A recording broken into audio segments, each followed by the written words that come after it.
हमें बचपन से सिखाया जाता है कि कुछ भी बोलो लेकिन पहले सोच लो। इसलिए इंसान को कुछ भी बोलने से पहले एक नहीं बल्कि 1000 बार सोच लेना चाहिए।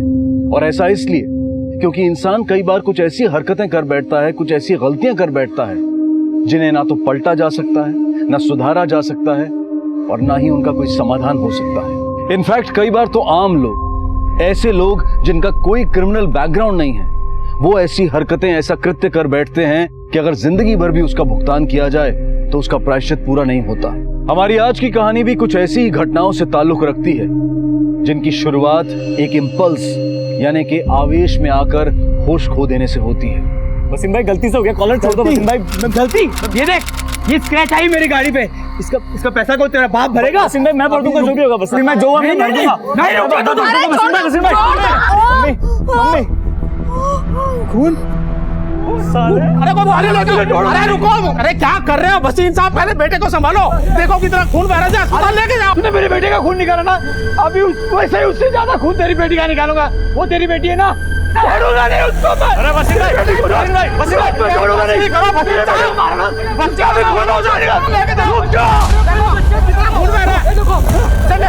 अरे अभी तो जा रहा हूँ, लेकिन अभी आऊंगा, तेरी बेटी को छोड़ूंगा नहीं। अरे फोन करके बाबू और रमेश को यहाँ बुला। हाथों में चल चल।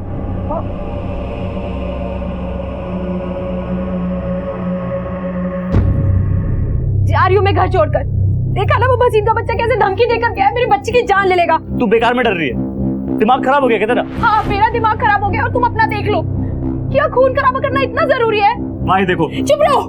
अभी मम्मी जी को चोट लगी है, थोड़ी देर में आके वो मेरी महक की जान लेगा। मैं अपनी महक को कुछ होते नहीं देख सकती। और हाँ सुना है कि उसने अपने बादलपुर से रिश्तेदार भी बुला लिए। तुमने उसके बेटे का खून जो बहाया है। चुप कर जा यार, क्या है मम्मी? चुप कर जा सुप्रिया। बेटा कुछ नहीं होगा तुझे, और ना तेरी महक को कुछ होगा। हम लोग हैं ना। और देख बेटा, तुझे कहीं भी जाने की जरूरत नहीं है। नहीं मम्मी जी, मैं नहीं रुक सकती। मैं अपनी महक को कुछ होते नहीं देख सकती। और हाँ, जा रही हूँ अपनी मम्मी के घर, 15 किलोमीटर दूर बाजितपुर। यहाँ से जैसे तैसे करके चली जाऊंगी। तुम बैठे रहो यहाँ पर। हाँ जा जाना है तो। अरे बहुत शैतान हो गया ये, अभी से बात कराइए जरा। हाँ करा रही हूँ बात, 1 मिनट बस। हाँ करा रही हूँ बस। हाँ हाँ हाँ डैडी बोल रहे। हाँ हाँ। अरे खांसी हो रही है इसे? अरे सुन, ये सर्दी बहुत हो रही है, ढक के रख इसको, नहीं ठंड लग जाएगी, तबीयत खराब हो जाएगी। हाँ जाड़ा बहुत है। और भाई? अच्छा चल मैं बाद में बात करता हूँ, है ना, गाड़ी चला रहा हूँ। ठीक है। ओ भाई थम जा, तेरे को बहुत जल्दी हो रखी है। रमन भाई को तो आ जाने दे। अबे यार, तुम दोनों की वजह से रोज घर पहुंचने में देर हो जाती है। देख भाई, ये तू जान, दोस्ती की है ना तो निभानी तो पड़ेगी। तू डायलॉग मत मार, फोन लगा। अरे भाई आता ही होगा वो यार। बेटा सुन तो, सुप्रिया सुन तो बेटा, सुप्रिया।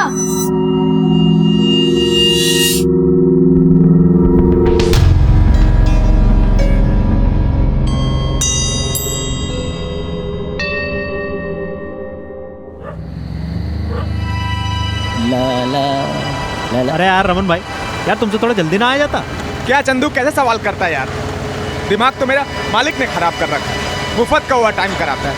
अरे यार तुम्हारे मुफ्त के ओवर टाइम और दोस्ती के चक्कर में मैं अपने घर परिवार को टाइम न दे पा रहा हूँ। अरे यार दिमाग तो मेरा खराब है। बेटा फर्स्ट क्लास पास हुआ है, बेचारा बोला पापा चॉकलेट लेके आना। अब इस ओवर टाइम के चक्कर में इतना टाइम ही नहीं मिलता। बताओ अब इतनी रात को चॉकलेट कहाँ मिलेगा?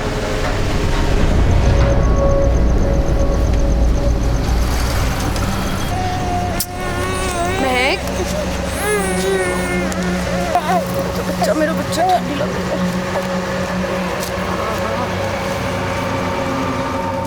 पागल हो गया है तू? हैं? उसे अकेले कैसे जाने दे रहा है? जाओ उसके पीछे, रोक उसे। हाँ तो मुझसे थोड़ी पूछ के गई है, खुद गई अपनी मर्जी से। हाँ तो ये कोई टाइम है जाने का? और तेरा कोई फर्ज नहीं बनता उसे रोक लेने का? दूध पीती बच्ची नहीं है मम्मी, सियानी औरत है। एक छोटे से झगड़े से डर गई। अरे मैं थोड़ी उन्हें अपनी बच्चे को हाथ लगाने दूंगा।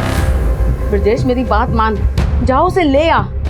भगवान ना करे अगर उसके साथ कोई अनहोनी हो गई तो। नहीं मिलना उसको कुछ, ना ऑटो ना बस। देख लेना आप, आ जाएगी लौट के घर वापस। और जब मिल भी गया तो कहाँ जाएगी? अपनी माँ के घर जाएगी ना, कहीं जंगल में नहीं जा रही वो। ब्रजेश ब्रिजेश का यूं अपनी पत्नी सुप्रिया और अपनी मासूम बच्ची महक को रात के अंधेरे में अकेले जाने देना, पत्नी की जिद के बावजूद उसके साथ ना जाने की वजह ब्रिजेश की लापरवाही नहीं बल्कि उसका अहंकार था। मैं क्यों झुकूं उसके आगे? अगर उसे जाना है तो जाए, अगर उसकी अकड़ है तो मेरी भी अकड़ है। इस तरह के विचारों ने न जाने कितने ही हादसों को जन्म दिया है। यह अहंकार, यह आवेग, यह इंपल्स पति पत्नी के बेशकीमती रिश्ते को एक पल में ही कितना असुरक्षित और कितना मूल्यहीन बना देता है। अहंकार का यह आवेश ब्रिजेश को कितना महंगा पड़ सकता है, शायद उसे इसका अंदाजा भी नहीं। ब्रिजेश, मैं समझती हूँ तेरा गुस्सा गलत नहीं है, लेकिन मैं अपनी बहू को भी समझती हूँ। वो एक माँ है, आज बाहर जो कुछ भी हुआ वो उससे बहुत डर गई है। वो ज्यादा दूर नहीं गई होगी बेटा, ले आओ उसे, ले आ।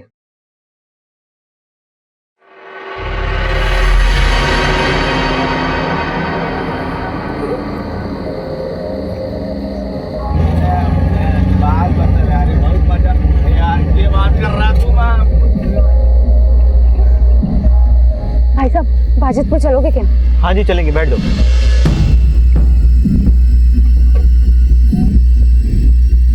अरे आप वहां मत बैठो, वहां बच्चों को हवा लगेगी। आप एक काम करो, इस सीट पे बैठ जाओ, यहाँ हवा नहीं लगेगी। सामने बैठ जाओ ना।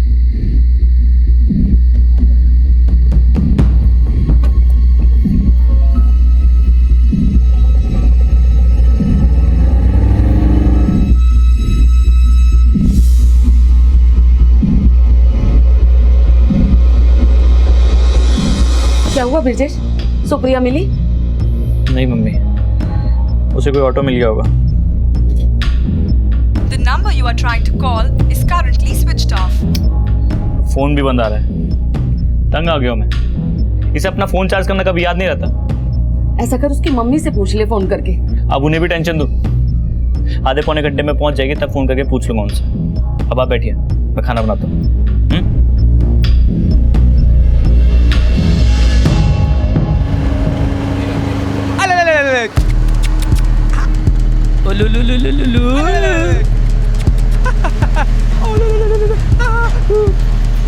कितना प्यारा बच्चा है। क्या नाम है? महक। बहुत बढ़िया नाम है जी।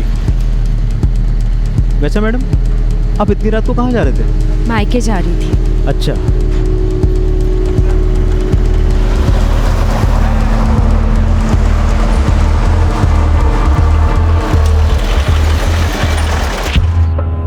जी मम्मी जी। क्या हुआ? सुप्रिया पहुंची नहीं अभी तक वहाँ। कोई बात नहीं बेटा, तू ऐसा कर, तू उसी रास्ते पर जा।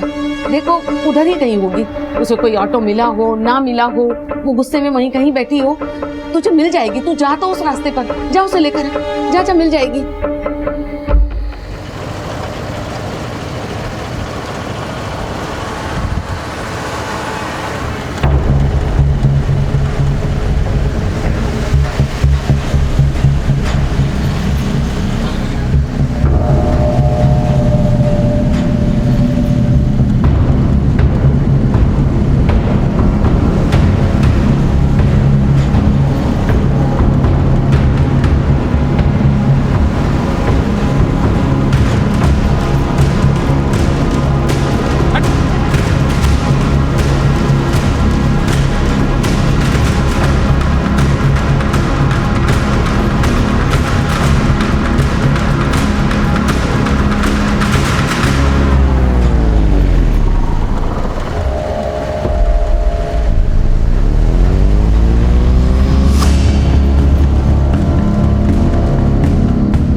सॉरी। ये क्या कर रहे हैं आप?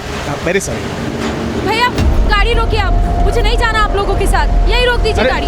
सॉरी मैडम, थोड़ा झटका खा गई गाड़ी, गड्ढा आ गया था। सॉरी बोल दिया ना मैडम। पी रखी है क्या आपने? अच्छी तरह से जानती हूँ आप जैसे लोगों को मैंने कहा ना भैया गाड़ी रोकिए, मुझे नहीं जाना आपके साथ। मैडम सॉरी बोल दिया ना, हो गया ना। बस बस रहने दो अपना सॉरी। अच्छे से जानती हूँ तुम जैसे लोगों को मैं। क्या चल रहा है तुम लोगों के दिमाग में? हाँ चल रहा है दिमाग में। बोल, क्या कर लेगी तू? क्या कर लेगी? कहा ना गाड़ी रोको यहीं पर। तुम रोकते क्यों नहीं गाड़ी? इतनी देर से कह रही हूँ मैं। अरे मैडम, यहाँ कहाँ रोक दो गाड़ी? ये हाईवे है, यहाँ उतरना आपके लिए सेफ ना है। और 15 मिनट की बात है, पहुँच जाएंगे बाजितपुर। ये जानबूझ के कर रहे हो ना तुम लोग? तीनों की मिलीभगत है। रोक दो गाड़ी। बेकार का शक कर रही हो मैडम आप। कोई शक नहीं कर रही, सब जानती हूँ मैं। तुम लोगों की ना नीयत ठीक नहीं है। होश में रह के बात करो मैडम। हम लोग क्या गुंडे मावले दिखते हैं? वो क्या कहते हैं, बलात्कारी दिखते हैं क्या?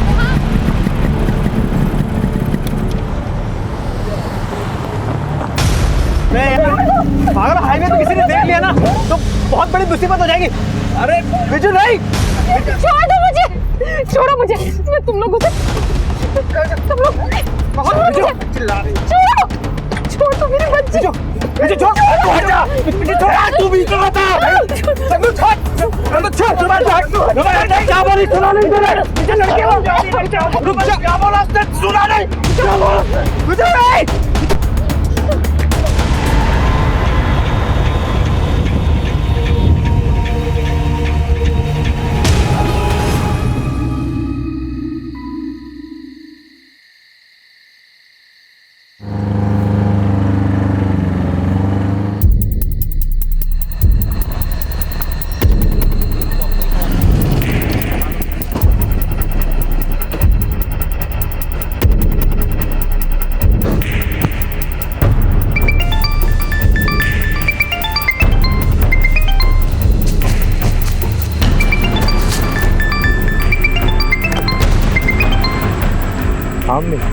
ब्रिजेश, बाजितपुर पहुंचा? हाँ, बाजितपुर ही जा रहा हूँ। प्लीज बार बार कॉल मत करो।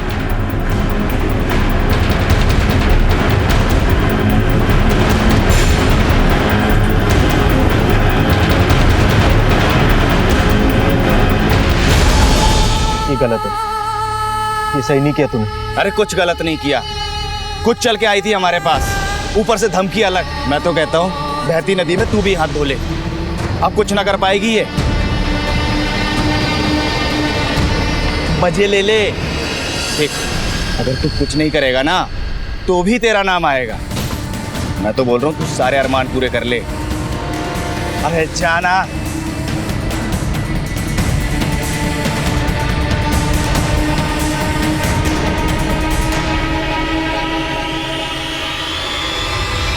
आज का सर ना छोड़ियो। विजू, चंदू और रमन ने सिर्फ अपने आवेश को अंजाम नहीं दिया था, बल्कि एक अपराध को अंजाम दिया था। आवेश आमतौर पर इंसान की सोच हर लेता है और फिर उसे परिणामों की चिंता भी नहीं रहती। अफसोस कि इसका खामियाजा इन मासूमों को भुगतना पड़ा। काश कि ब्रिजेश सही वक्त पर पहुंच गया होता। 1.5-2 घंटे से निकली हुई है, फोन भी घर पे छोड़ा हुआ है। घर से यहाँ तक का सारा रास्ता देख लिया, कहीं नहीं मिली। अरे कामाक्षी, मुझे तो लगता है वो वहीं कहीं होगी, आसपास पड़ोस में किसी सहेली के घर। सुप्रिया बड़ी सियानी लड़की है, इतनी रात को इतनी दूर नहीं आएगी। दामाद जी, आप जाकर वहीं कहीं ढूंढिए उसे, जाइए जल्दी।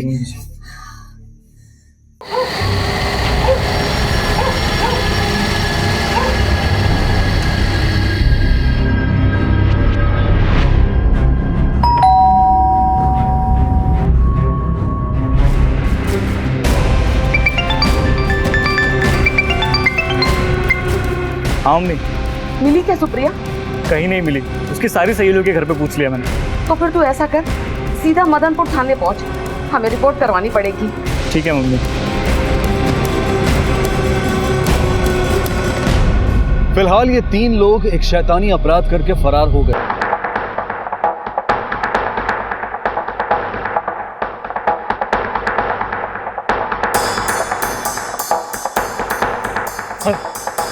सर कंप्लेन लिखवाई है सर।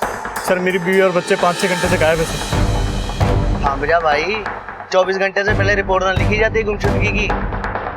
नहीं लिखी जाती? हाँ सर, मेरी बीवी और बच्चों को कुछ हो गया तो? सर मैं हर जगह ढूंढ चुका हूँ, कहीं नहीं मिल रहे हो लोग। सर प्लीज सर मेरी हेल्प करो सर, मैं बहुत टेंशन हूँ सर, प्लीज। जो भी हुआ ना, बहुत ही गलत हुआ है। गलत नहीं, पाप हुआ है हमसे। ओ बकवास बंद करो तुम दोनों। भूल के लड़की क्या बोल रही थी? बलात्कारी।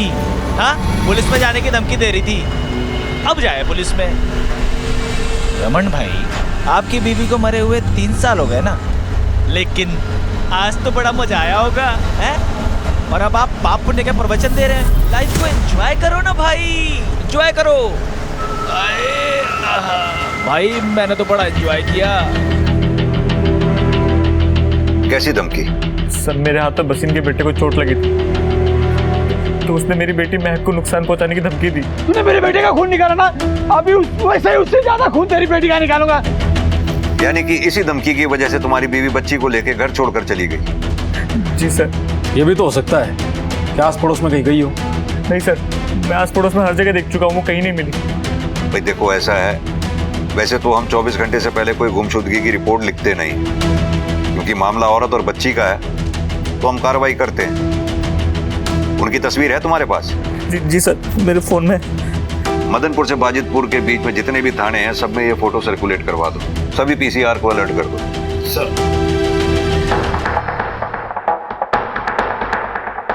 एक औरत जिसकी उम्र लगभग 23 साल है, वो अपने 8 महीने के बच्चे के साथ मदनपुर से बाजितपुर के लिए निकली है। उसके बारे में किसी को कोई भी इंफॉर्मेशन हो, मदनपुर चौकी में संपर्क करें। रुक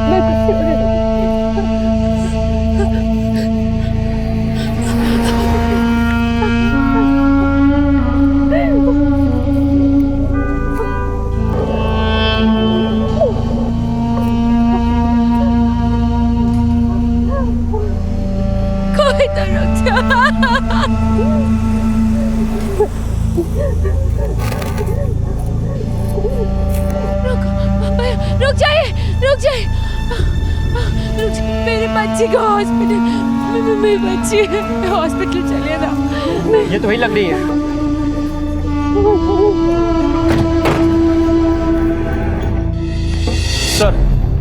सर वो औरत और उसकी बच्ची अपनी एक पीसीआर वैन को मिल गई है। सर बच्ची की हालत कुछ ठीक नहीं है, इसलिए उसे सिटी हॉस्पिटल ले गए। चलो तिवारी, ब्रिजेश की फैमिली को इन्फॉर्म कर दो।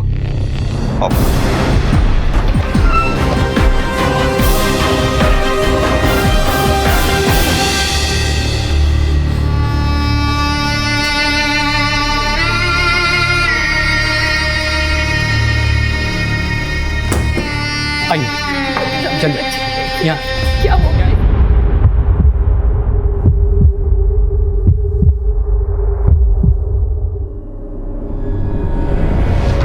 कितने बजे निकली थी तुम घर से?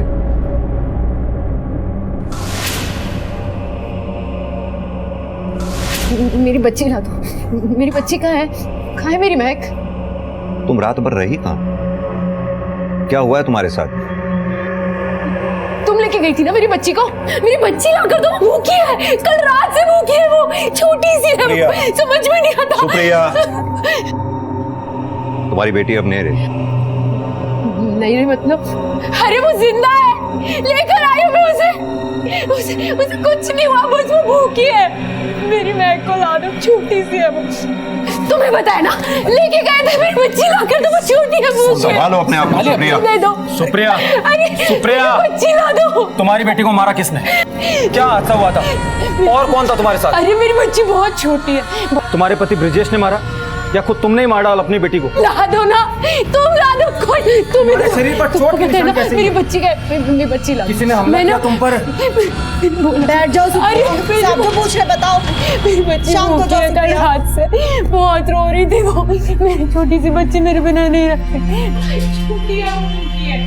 इसकी बच्चे की मौत की वजह क्या है? मुझे लगता है बच्ची की मौत सर पे चोट लगने से हुई है और ये औरत शॉक में। डॉक्टर साहब, मुझे लगता है इसके साथ कोई अनहोनी हुई है। इसका मेडिकल टेस्ट करवाओ। जी मैं देखता हूँ। मेरी बैग में चला दो। मेरी बच्ची छोटी है, उसे कुछ नहीं होगा। मैं अपने बच्चों को कुछ होने की दूंगी। महक ला।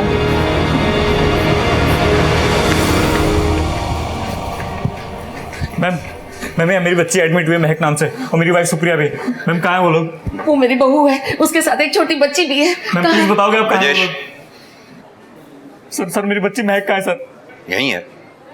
पहले तुम एक बात बताओ, तुम्हारी बीवी का स्वभाव कैसा है? स्वभाव मतलब? ना मतलब ये कि वो झगड़ालू है, मारपीट कर सकती है वो? कभी आता है गुस्सा उसे। इतना गुस्सा कि वो गुस्से में आके अपनी बच्ची को ही मार डाले। बच्चे को मार? ये क्या कह रहे हैं सर आप? मेरी बच्ची कहाँ है सर? सर प्लीज सर मेरे को बताओ सर, महक कहाँ है? मेरी बच्ची कहाँ है सर? सर मेरी बच्ची कहाँ है सर? प्लीज सर मुझे बता दो सर, मेरी बच्ची कहाँ है? और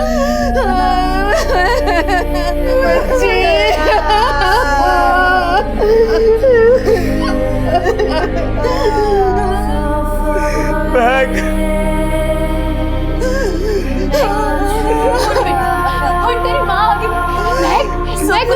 हमारी महक नहीं रही। सब मेरी गलती है, सब मेरी गलती है। मैं तुम्हारे साथ जाता था, हमारी महक के साथ ये सब नहीं होता। सब मेरी गलती है।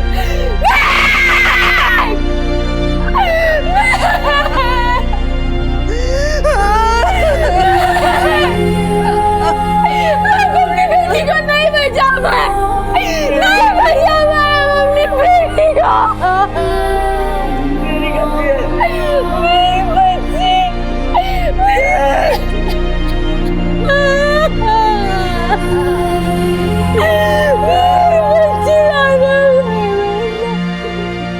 पूरी रिपोर्ट आने में थोड़ा टाइम लगेगा, पर बात सीरियस है, इसलिए पहले बता रहा हूँ आपको। गैंग रेप हुआ उसके साथ। व्हाट?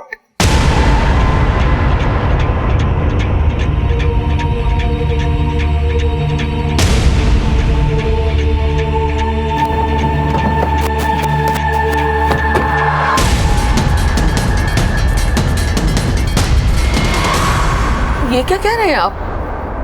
जी, मेडिकल रिपोर्ट के मुताबिक आपकी बहू के साथ सामूहिक बलात्कार हुआ।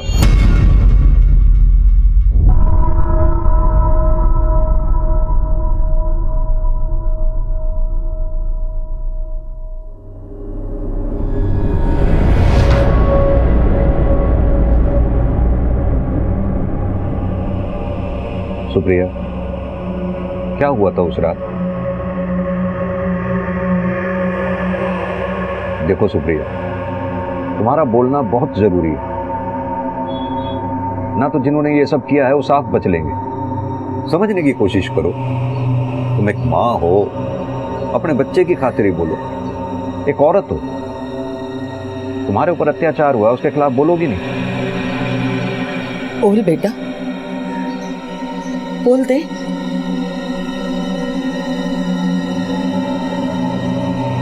देखो सुप्रिया, डरने की जरूरत ना है, हम लोग हैं तुम्हारे साथ। जो कुछ भी जानती हो बता दो। बेटा, अपनी महक के हथियारों को पकड़वाना नहीं है, कम से कम अपनी महक के लिए बोल दे बेटा। अपने बच्चे की खातिर बोलो।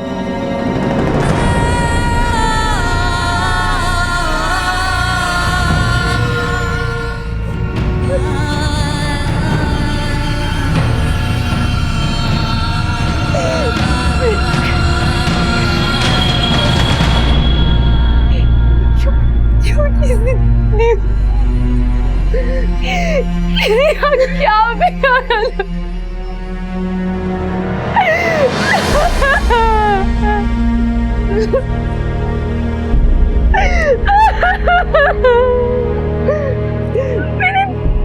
मैं कुछ चीज़ें मुझसे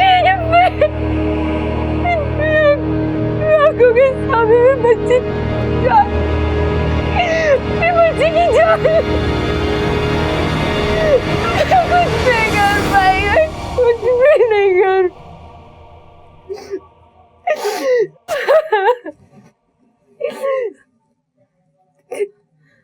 तीन आदमी थे, वो रास्ते में मिल गए, मेरे साथ बदतमीजी की। मेरी बच्ची को उस रात की और कोई खास बात, कुछ भी नोटिस किया हो तुमने? सर, हमने अपनी बेटी को बहुत प्यार से पाला था, लेकिन इस संकट से उसे बचा नहीं पाए। सरपंच कह रहे थे सरपंच बचा लेंगे। सरपंच? यानी कि वो किसी गांव के रहने वाले हैं। लेकिन सर, हमारे आसपास तो कई गांव हैं, मालूम कैसे चलेगा? सुप्रिया, उन लोगों का चेहरा ध्यान है तुम्हें? किसी एक का भी चेहरा ध्यान हो? अले अले अले अले बस बस बस क्या हुआ?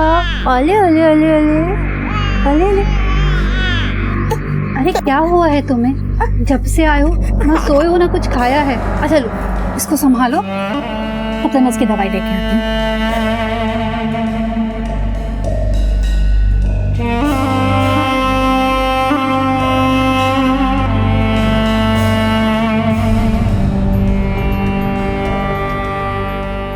योगेश, ये हादसा मदनपुर और बाजीपुर के बीच में हुआ है और दोनों जगहों के बीच का फासला करीब 15 किलोमीटर है।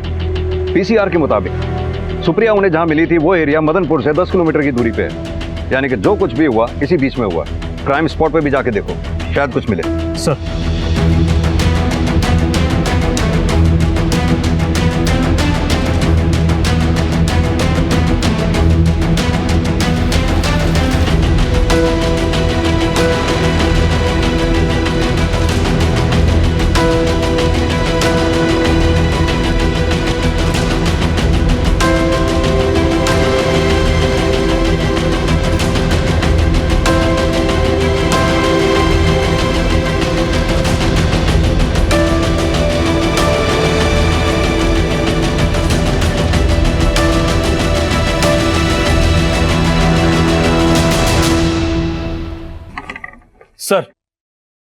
सर ये रहे वो स्केचेस।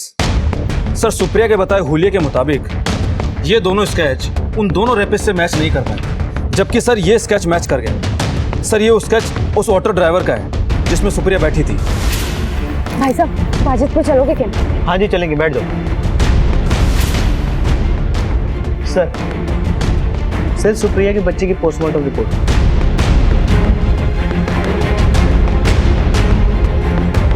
बच्ची की मौत सिर पे चोट लगने की वजह से हुई। समय 12 से 1 बजे के बीच, यानी कि सुप्रिया उस रात बच्ची की लाश को लेकर घूमती रही। योगेश, इस रूट पे जितने भी ऑटो देर रात तक चलते हैं उन सबकी लिस्ट बनाओ। इस रास्ते के आगे पीछे जितने भी पेट्रोल पंप है, टोल नाका है, होटल है, पता करो कहीं सीसीटीवी है क्या। हो सकता है किसी सीसीटीवी में उन क्रिमिनल्स की फोटो कैप्चर हुई हो। आसपास के गांव से शहर आने वाले जितने भी ऑटो हैं सबकी लिस्ट बनाओ। रास्ते में जितने भी थाने हैं उन सब में ये स्केच सर्कुलेट करवाओ। पता करो क्या किसी हिस्ट्री शीटर से ये स्केच मैच करता है। एक टीम बनाओ, आसपास के 20-25 किलोमीटर में जितने भी गांव हैं वहां भेजो। उनसे कहो सभी सरपंचों से बात करे। सर पुलिस के हाथ में स्केच था और एरिया काफी बड़ा था। इतने बड़े एरिया से 3 लोगों को ढूंढना बहुत मुश्किल काम था। पुलिस चाहती थी कि कोई और लीड मिले और सारा काम उन्हें जल्द ही निपटाना था ताकि अपराधियों को भागने का मौका न मिले। पुलिस पूरी शिद्दत से अपने काम में जुट गई।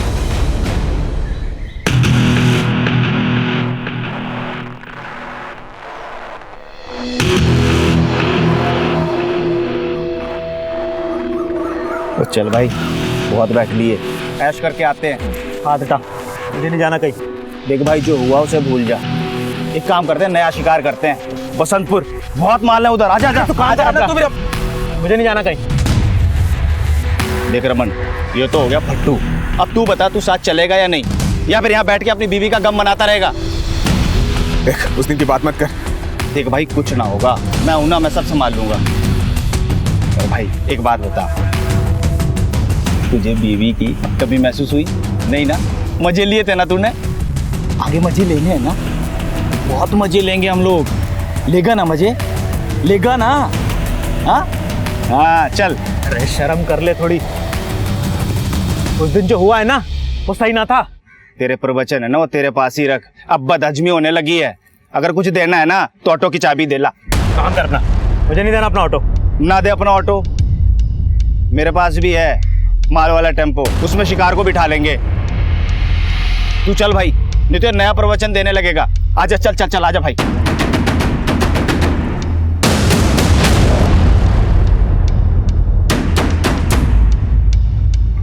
सर उस ऑटो रिक्शा वाले का पता लग गया है। ये ग्राम बंदीपुर का रहने वाला है। सर वहाँ के सरपंच ने स्केच पहचान लिया है। हो सकता है बाकी दोनों भी उसी गांव के रहने वाले हों। चलो।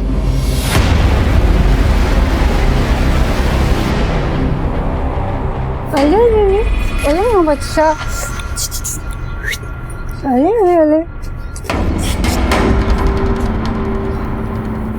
क्या हुआ है तुम्हें? क्यों ऐसे चुप हो? कुछ तो बताओ। कौन सा है? वो रहा। योगेश पकड़ इसे। चल भाई चंदू, प्रायश्चित करने का टाइम आ गया तेरा। अरे लेकिन हुआ क्या? डालो गाड़ी में डालो। अरे रुक पीछे। डाली में काटो। अरे रुकिए। अरे इंस्पेक्टर साहब हुआ क्या है? बलात्कार किया आपके पति ने, एक मासूम बच्ची की हत्या की है इसने। नहीं आप झूठ बोल रहे हैं, वो ऐसा नहीं कर सकते। देखिए आप पीछे हटिए, हमें अपना काम करने दीजिए। झूठ बोल। हटिए पीछे। अरे आप बोलिए आप लोग। अरे प्लीज रुकिए। अरे रुकिए प्लीज।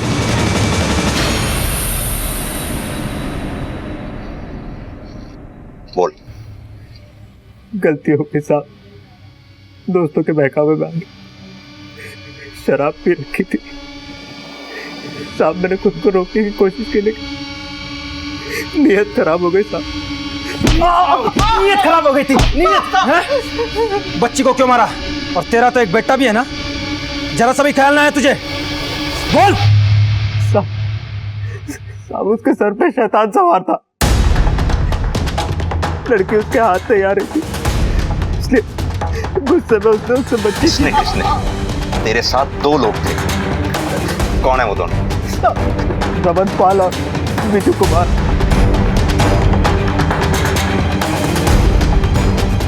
कहाँ मिलेंगे दोनों? पता नहीं था, लेकिन सब विजू आया था मेरे पास। साहब वो बोल रहा था कि बसंतपुर फैक्ट्री के पास से किसी लड़की को उठाना है। साहब मैंने जाने से मना कर दिया, लेकिन वो रमन को अपने साथ ले गया। साहब वो मुझसे मेरे ऑटो मांग रहा था, लेकिन मैंने चाबी देने से मना कर दिया, इसलिए वो अपना माल वाला टेम्पो अपने साथ ले गया। उस टेम्पो का नंबर और उन दोनों के मोबाइल नंबर बता। जी साहब।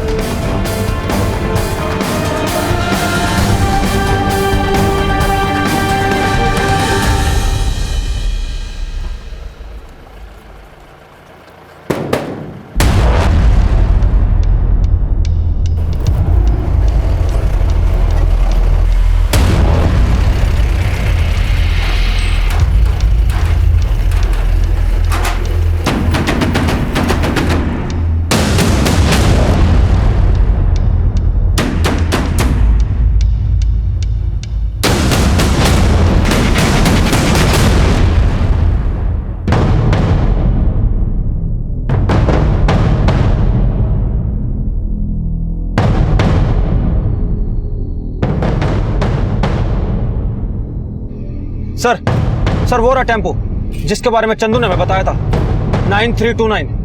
पक्का वही है? हाँ सर। ले कमालुद्दीन, दौड़ा उसके पीछे।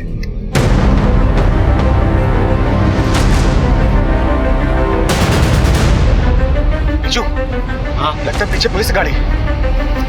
वो तेरी, जल्दी जल्दी जल्दी भगा भगा भगा यहाँ से।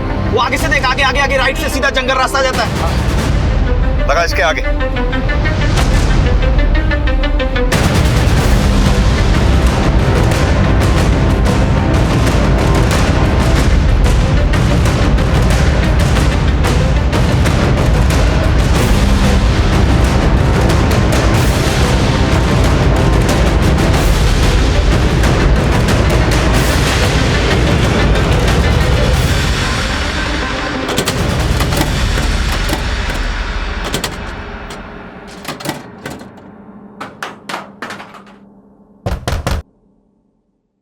खोलो इसे।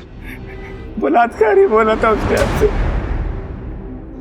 पुलिस में जाने की धमकी भी थी, खून खौल गया था हमारा। साहब हमारी ऐसी पहले से कोई नियत नहीं थी, लेकिन उस लड़के ने धमकी दी थी। बीजू ने बोला कि उसको सबक सिखाते। साहब मैं इसके बहकावे में आ गया, गलती हो गई मुझसे। बच्ची को क्यों मारा? साहब दारू पी रखी थी, होश नहीं था, और वो बच्ची रोए जा रही थी, वो अर्थ उसे छोड़ नहीं रही थी। सब वो कबाब में हड्डी बन रही थी, इसलिए मैंने सिर्फ उसे हाथ से खींच के अलग किया। सब मुझे बिल्कुल अंदाजा नहीं था कि वो मर जाएगी, मैंने सोचा नहीं था साहब। बिना सोचे इतनी हिम्मत आ गई, और वो भी ऐसी हिम्मत कि लड़कियों की इज्जत से खेलना अपनी आदत बना डाला। तुम लोगों को अगर मौत की भी सजा मिले ना, कम है। मदनपुर पुलिस नोएडा उत्तर प्रदेश ने शिकायत दर्ज किए जाने के सिर्फ 48 घंटों में अपनी सूझबूझ और मेहनत से इस संगीन केस को हल कर दिया, जिसके लिए उनकी जितनी सराहना की जाए वो कम है।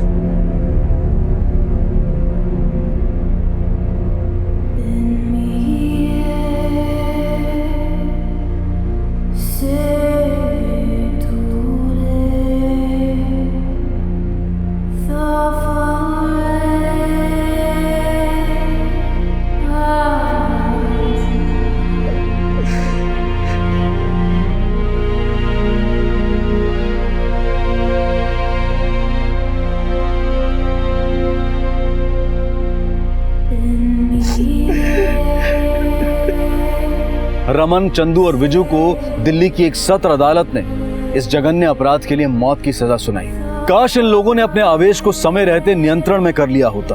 काश विवेक और बुद्धि इनका साथ देती और आवेश थम जाता, अपराध का रूप न लेता। कम से कम किसी की जान और इज्जत के साथ दरिंदगी का तांडव तो ना होता।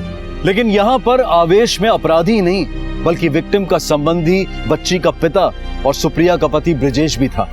पहले लापरवाही में और फिर अहंकार में आकर उसने अपनी पत्नी और अपनी बच्ची को हैवानियत के मुंह में धकेल दिया। सड़क चलती लड़की पर सीटी बजाना हीरोगिरी नहीं बल्कि एक शर्मनाक हरकत है, अपराध है। और जब इन्हीं छोटे छोटे अपराधों में मजा आने लगे तो समझ लीजिए कि बड़ा अपराध और जेल की सलाखें दूर नहीं। देखते हैं हमारे आज के एपिसोड की दूसरी कहानी। अब जो गलती से फंसा हुआ है वो तो सुधर सकता है, कोई प्रॉब्लम नहीं है, लेकिन जिसने क्राइम को अपना प्रोफेशन बनाया है, पैशन बनाया है, वो क्या सुधरेगा? ये लोग अपने सोसाइटी के लिए जहर है, जहर। सही बात है। और ये जहर को एनकाउंटर करके हटाना पड़ेगा। इनकाउंटर स्पेशलिस्ट रघुराम को सस्पेंड कर दिया गया है। ये वही रघुराम है जिनका स्टिंग ऑपरेशन हुआ था और जिसमें वो ये कहते हुए सुने गए थे, एनकाउंटर करके हटाना पड़ता है।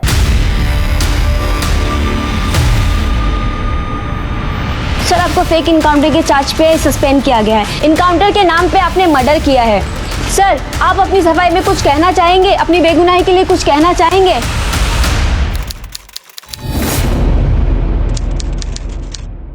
सर, मेरा नाम भरत मनोहर है। मैं क्राइम रिपोर्टर हूँ। मैं डिजिटल मैगजीन क्राइम मिरर के लिए काम करता हूँ। भरत मनोहर? ओह, अच्छा अच्छा अच्छा, आप वो भरत मनोहर है जिन्होंने बड़े बड़े लोगों का स्टिंग ऑपरेशन किया है? जी, एक्चुअली वो लोग जो चुपके चुपके बुरे काम करते हैं ना, उन्हीं लोगों का चुपके चुपके मैं वीडियो टेप बना के उसे एक्सपोज कर देता हूँ। सर, मुझे अभी भी जगदीश और काजल के बारे में इंफॉर्मेशन मिली। सर, इन दोनों ने ना सिग्मा प्लेसमेंट एजेंसी करके एक फर्जी कंपनी बनाई, जिसके अंदर ये भोली भाली गरीब लड़कियों को पहला फुसला कर लाते हैं पैसे का लालच देकर और उन्हें 40-50 हज़ार में बेच देते हैं। अब मैं इनका स्टिंग ऑपरेशन करके इनको एक्सपोज करने वाला हूँ।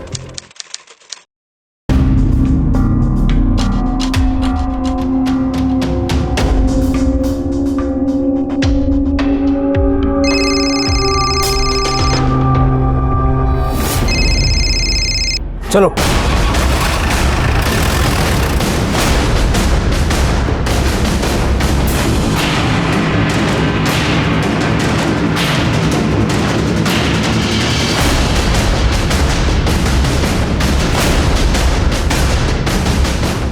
चलो, तुम्हारे कैश गिनने का टाइम आ गया, मुझे लेके चलो सबको। मतलब भरत भाई, ये क्या चल रहा है? सर, ये स्टिंग ऑपरेशन की फुटेज। Sting operation? काहे का स्टिंग ऑपरेशन? किया क्या हमने? ह्यूमन ट्रैफिकिंग, देखो व्यापार। इंग्लिश हिंदी दोनों समझते हो ना? अब बिना चूंचा किए गाड़ी में बैठो वरना यहीं से आओ भगत चालू हो जाएगी तुम्हारी। सर, हमने लेके चलो इनको। हमने कुछ नहीं किया। चलिए, बात तो मानिए सर। ये क्या है भरत?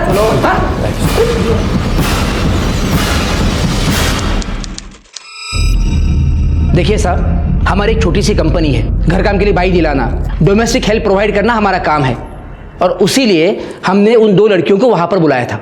हाँ सर, मैं एक औरत हूँ। मैं किसी लड़की के साथ ऐसी घटिया हरकत सोच भी नहीं सकती। सर, हमने कोई भी गलत काम नहीं किया है सर। एक औरत के साथ क्या कर सकती है ये तुम मुझे तो मत बताओ। हजारों केसेस देखे मैंने। आपको यकीन नहीं हो रहा है ना? एक मिनट, ये लीजिए, ये है मेरा कार्ड। देखिए देखिए, आप हमें किसी भी झूठे इल्जाम में अंदर नहीं कर सकते। ये कार्ड दिखा के इम्प्रेस कर रहा है मुझे? ऐसे कार्ड गली गली में 300 रुपए में छपते हैं। पकड़। क्या बात कर रहे हो आप? मैं को उठाए गिरा नहीं हूँ, टैक्स पे करता हूँ मैं। देखिए, मैं चुप बैठने वालों से नहीं हूँ, मैं मीडिया के पास जाऊंगा। तू क्या मीडिया के पास जाएगा? मीडिया ही तुझे यहाँ लेके आया है। और टैक्स पे करने से तेरे गोरख धंधे लीगल नहीं हो जाते। मैंने कुछ भी इलीगल। तुम 2 मिनट चुप बैठो, मैं बात करती हूँ। सर, हम शरीफ लोग हैं, सोसाइटी में हमारी इज्जत है, और आप ऐसे किसी के भी कहने पे हमें यहाँ उठा ले आए, और वो भी ह्यूमन ट्रैफिकिंग के इल्जाम में। सर, हमारी इज्जत मिट्टी में मिल जाएगी सर। सर प्लीज हमें छोड़ दीजिए। छानबीन होने तो जाने देंगे। कंप्लेंट आई है, रेड में पकड़े गए हो, समझे? अच्छा, तो वर्दी पहनी है इसलिए आप कुछ भी करोगे हमारे साथ? हाँ, आपके ऊपर भी कुछ चीज है। कानून नाम की चीज इस देश में है। मैं आपको कोर्ट में घसीटूंगा, मैं चुप नहीं बैठूंगा, आपके ऊपर मानहानि का दावा ठोक दूंगा। देखते हैं इन जगह मोबाइल पर्स वगैरह जगह असल जमा कर। सर मेरी बात तो सुनिए सर। सर हम ऐसे लोग नहीं है। अब ये रोना धोना बंद करो, हम तुम्हारी मदद ही करना चाहते हैं। अब ये बताओ कि तुम लोग वहां पर क्या कर रहे थे? साहब, नौकरी के लिए गए थे वहां पे। काजल दीदी ने बोला कि ऑफिस में चाय पानी और झाड़ू पोछा के लिए भाई चाहिए। कुछ गलत काम नहीं करने गए थे साहब, हम सच बोल रहे हैं। अभी क्या साहब, कभी कोई गलत काम नहीं किया। घर घर काम करके पेट पाल रही हूँ साहब। एक छोटी बच्ची भी है पड़ोसी के पास। इनका मेडिकल करवाओ, स्टेटमेंट लिखवा लो और जाने दो। ओके सर, आइए।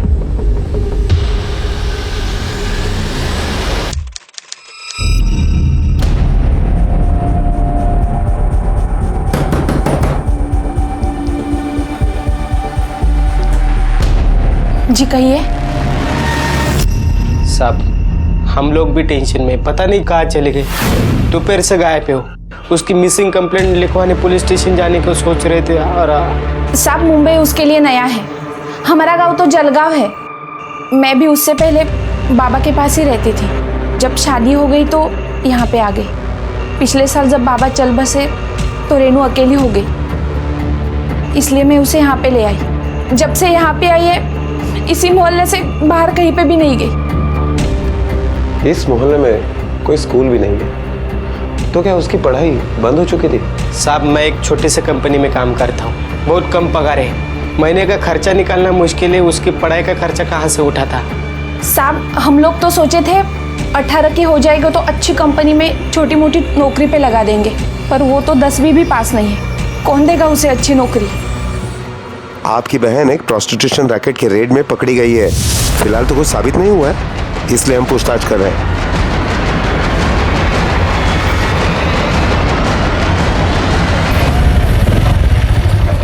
शायद ये घर है।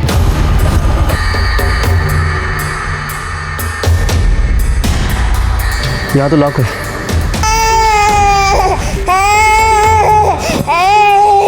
चला त्यांना विचारूया। मैडम, ये सीमाचं घर है ना? हो साहब। इसके घर में कौन कौन रहता है? और इसकी ये बेटी, उसके पति तो 6 महीना पहले इसे छोड़कर चला गया। बेचारी तब से अकेली इस बच्ची को पाल रही है। लोगों के घर में झाड़ू इकट्ठा करके पैसे कमा लेती है। अच्छा, ये काम पर कब जाती है और वापस कब लौटती है? दोपहर को जाती है, शाम को 6 बजे तक वापस आ जाती है। मालूम नहीं क्यों आज अभी तक आई नहीं। बच्ची कब से रोई जा रही है। मैं वही देखने के लिए बाहर आई। पर साहब, आप सीमा के बारे में इतना क्यों पूछ रहे हैं? कुछ हुआ है क्या? सर, रेणु और सीमा की मेडिकल रिपोर्ट कल आ जाएगी। सर, साइबर टेक्नीशियन के मुताबिक उस चिप का डेटा रिकवर करने की कोशिश की तो पता चला कि वो चिप तो खाली है, उसमें कोई रिकॉर्डिंग हुई ही नहीं। मुझे अगर वो जगदीश को ब्लैकमेल करना चाहता था या लड़कियों का फायदा उठाना चाहता था या फिर उसका कोई पर्सनल मोटिव था, तो उसने पुलिस को इन्वॉल्व करने का रिस्क क्यों लिया? स्टिंग ऑपरेशन के जरिए जहां बड़े बड़े खुलासे हुए, वहीं स्टिंग ऑपरेशन के जरिए खुलासे करने वाले पत्रकार भी खुद इसका शिकार होते हुए दिखाई दे। और यह भी देखा गया कि स्टिंग ऑपरेशन के नाम पर कुछ लोग वसूली और ब्लैकमेलिंग करके पैसा बनाने लगे। और अदालत ने भी एक नहीं बल्कि कई मामलों में स्टिंग ऑपरेशन के वीडियो से छेड़छाड़ की बात की और सच मानो कहीं गर्त में गुम हो गया। और इस स्टिंग ऑपरेशन की सत्यता क्या थी? क्या यह सच था या फिर कोई जालसाजी? और अगर यह झूठ था तो कोई रिपोर्टर ऐसा झूठा स्टिंग ऑपरेशन क्यों करेगा?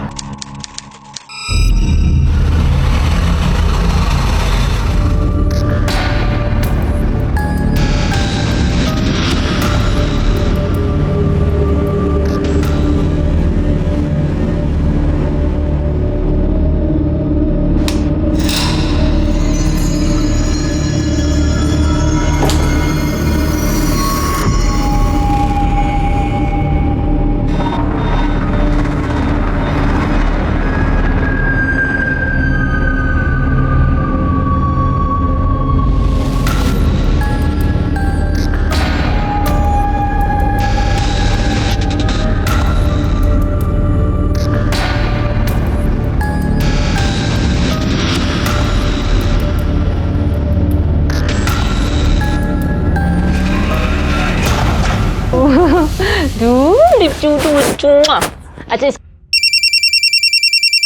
अकेले इसके साथ।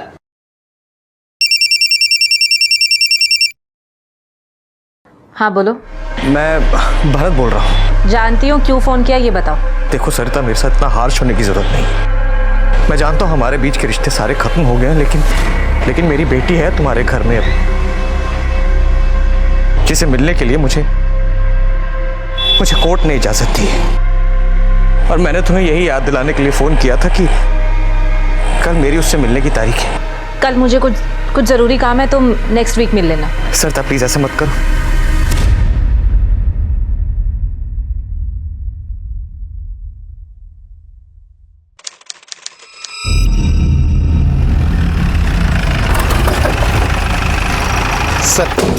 सर हमने इस भरत मनोहर के बारे में पता किया। वो इस क्राइम मिरर मैगजीन के लिए पिछले 15 साल से रिपोर्टिंग का काम कर रहा है, लेकिन पिछले 2 साल में ये मैगजीन प्रिंट से डिजिटल में कन्वर्ट हो गया है और इसकी नौकरी खतरे में आ गई क्योंकि इसके पुराने तरीके नए डिजिटल नॉलेज के सामने फेल होने लगे। इसने स्टिंग ऑपरेशन का रास्ता चुना। इसने एक पुलिस इंस्पेक्टर का स्टिंग ऑपरेशन भी किया। इनकाउंटर स्पेशलिस्ट रघुराम को सस्पेंड कर दिया गया है। ये वही रघुराम है जिनका स्टिंग ऑपरेशन हुआ था। शायद अपनी नौकरी बचाने के लिए उसने स्टिंग ऑपरेशन किया हो जो फेक हो। सर टेक्निकल एक्सपर्ट्स के मुताबिक अगर कैमरे के अंदर करप्ट चिप डाली जाए और जैसे रिकॉर्डिंग का बटन दबाया जाए तो कैमरा तुरंत सिग्नल दे देता है कि कैमरे के अंदर करप्ट चिप है। ये तो स्टिंग ऑपरेशन का मास्टर है, मतलब ये जानता था कि कैमरे के अंदर करप्ट चिप है, फिर भी उसने स्टिंग ऑपरेशन करवाया, शायद हमें गुमराह करने के लिए।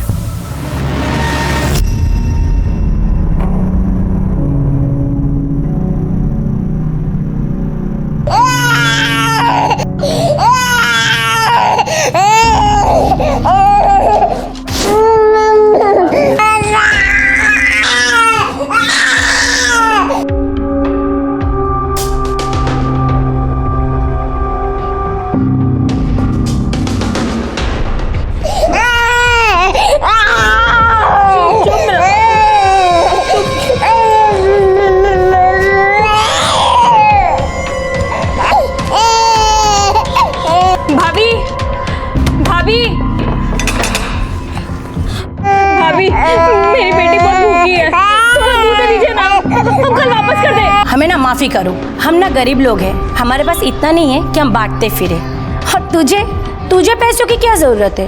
तेरे पास तो इतने है कि तू दूध तो छोड़, दूध की डेयरी तक खरीद सकती है।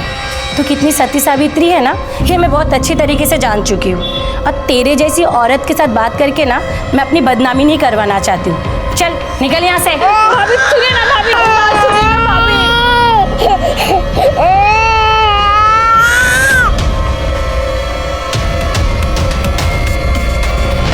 मोहिते, इस भरत के बारे में छोटी से छोटी डिटेल निकालो, पता करो ये आदमी किस तरह का है, इसका कैरेक्टर कैसा है। क्योंकि इतना तो साफ हो गया कि इसने स्टिंग ऑपरेशन किया था, लेकिन ये अभी तक साफ नहीं हुआ कि इसका असल मकसद क्या था। सर भरत बहुत सीनियर एक्सपीरियंस जर्नलिस्ट है, मुझे नहीं लगता है वो ऐसा कुछ कर सकता है। क्या कर सकता है क्या नहीं ये तो नहीं पता, पर हाँ उसने ये स्टिंग ऑपरेशन से बहुत लोगों से दुश्मनी मोल ली है। पुलिस के सामने ये केस एक पहेली की तरह से बन गया था। एक स्टिंग ऑपरेशन तो हुआ था, लेकिन चिप में कोई रिकॉर्डिंग नहीं थी। पत्रकार भरत देह व्यापार का आरोप काजल और जगदीश पर लगा रहा था और वो दोनों भरत पर एक झूठे स्टिंग ऑपरेशन का आरोप लगा रहे थे। दोनों में से कौन सच कह रहा था, यह जानना बेहद चुनौतीपूर्ण था। और ये स्टिंग ऑपरेशन इस केस से जुड़े हर व्यक्ति की जिंदगी में क्या बदलाव लाने वाला था। ये लो पानी पी लो। भूख लगी है? कुछ खाना खाओगी? वाह बढ़िया, खाना खिलाए उसको। तुम्हारे भाई महान काम करके लौटे ना, कर लो स्वागत उसका।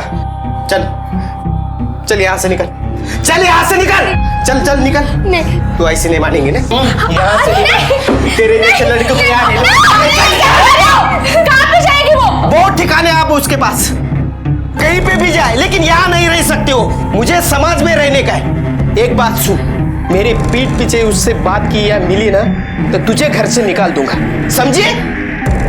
तू क्या मुंह देख रही? चल निकल यहाँ से, चल निकल यहाँ से। आईना तेरी शक्ल मत दिखाना मुझे, चल निकल यहाँ से।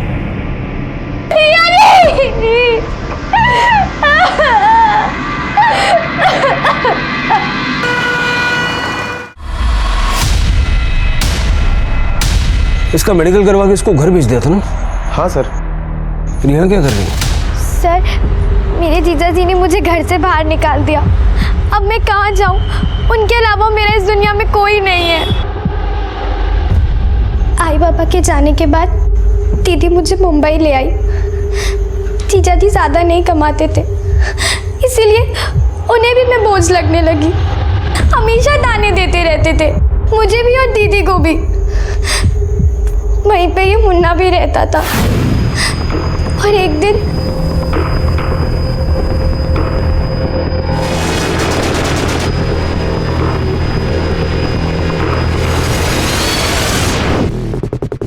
क्या सोच रही है? आज फिर खाना नहीं मिला ना? क्यों अपनी बेइज्जती करवा रही है? कुछ काम धाम कर, हैं? अपने पैरों पे खड़ी हो जा। जब 4 पैसे आएंगे ना तो इनका मुंह अपने आप बंद हो जाएगा। मैं दिलवाता हूँ तेरे को काम। पहले बाबा पे बोझ थी और अब दीदी जीजा जी पे भी बोझ बन गई थी। मैंने सोचा अगर कुछ ढंग का काम मिल जाए तो मैं कुछ पैसे कमा लूँ, तो किसी पे बोझ नहीं रहूँगी। इसीलिए मैं मुन्ना के साथ गई। वो मुझे अनीता आंटी के पास लेकर गया। फिर अनीता आंटी ने मुझे काजल मैडम से मिलाया एक रेस्टोरेंट में। अगले दिन काजल मैडम मुझे एक ऑफिस में लेके गई, वही ऑफिस जहाँ से आप हमें यहाँ लेके आए थे। तो जब उस दिन तुम्हें ऑफिस बुलाया गया था, हमारे पहुंचने से पहले वहाँ क्या क्या हुआ था? काजल मैडम ने उस आदमी को मुझे देखने को बोला। चल कपड़े उतार। जी? हाँ हाँ कपड़े उतारो अपने। काजल दीदी क्या कह रहे हैं? पूरे 50,000 दिए तुम्हारे, तो कपड़े तो उतारने पड़ेंगे ना। फिर वो मेरे पास आया और मेरे कपड़े उतारने लगा और फिर इधर उधर हाथ लगाने लगा। मोहिते, एनजीओ को फोन करो और इसे उनके साथ रखवाने का प्रबंध करो। Okay sir. अच्छा, वो ऑफिस जहाँ इनको अरेस्ट किया वो किसका है? आपका है? नहीं सर, मेरा नहीं, मेरे एक फ्रेंड का है, मिस्टर आलोक पटेल। सर वो रियल एस्टेट में डील करते हैं और पहले भी मेरी मदद कर चुके हैं। जब मैंने उन्हें इस केस के बारे में बताया तो फिर से तैयार हो गए मेरी मदद करने के लिए। अच्छा, ये आलोक पटेल का ज़रा नंबर दीजिए मुझे। सर इनका नंबर क्यों चाहिए सर? आप खामखा इन्हें केस में घसीट रहे हैं सर, बल्कि उन्होंने तो आपकी हेल्प ही की है सर। अगर हेल्प कर रहे हैं तो थैंक यू तो बोलना बनता है ना। और वैसे भी हम जानते हैं हमें क्या करना चाहिए और क्या नहीं करना चाहिए। आप नंबर दीजिए।